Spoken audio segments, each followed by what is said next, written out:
சென்னை மற்றும் நிறைய இடங்கள்ல மின்வெட்டு அப்படிங்கிற பிரச்சனை இருக்கு. அதற்கான நடவடிக்கையும் ஒரு பக்கம் எடுத்துட்டு வராங்க. ஆனா இந்த மின்வெட்டை சாதகமா பயன்படுத்தி திருட்டு சம்பவங்கள் அப்படிங்கிறது அதிகரிச்சிருக்கிறதா ஒரு தகவல் வெளியாயிருக்கு. அதனுடைய அடுத்த செய்தி தான் நம்ம பார்க்கிறோம்.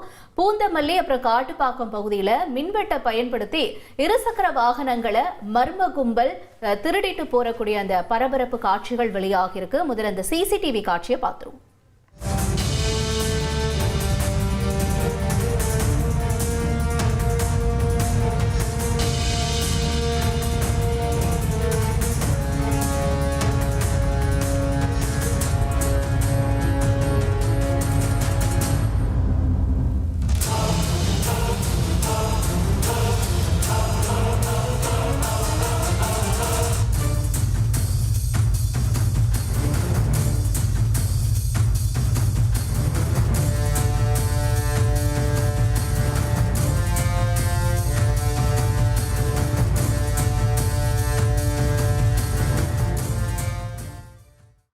இப்ப கடந்த சில நாட்களா இரவு நேரங்கள்ல மின்வெட்டு ஏற்படுது. இந்த சமயத்துல அந்த குறிப்பிட்ட பகுதிகளில் நிறுத்தி வைக்கப்படக்கூடிய இருசக்கர வாகனங்கள் திருடப்பட்டு வரதும் வாடிக்கையாயிட்டு வருது.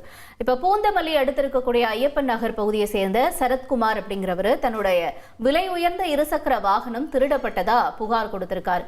சிசிடிவி காட்சிகள் மூலம் பார்க்கிறப்ப 2 மர்ம நபர்கள் முதல்ல பகுதிகளை நோட்டமிடுறாங்க.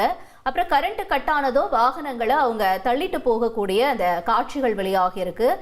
இதை தொடர்ந்து பூந்தமல்லி போலீசார் சிசிடிவி காட்சிகளின் அடிப்படையில் விசாரணையும் நடத்திட்டு வராங்க. இந்த மர்ம கும்பல் யார் அப்படின்னு தீவிரமாகவும் தேடிட்டு வராங்க. மின்வெட்டு சம்பவம் திருடும் நபர்களுக்கு சாதகமாக இருக்கிறது அப்படிங்கறத இந்த செய்தி மூலமா நம்ம புரிஞ்சுக்கிறோம்.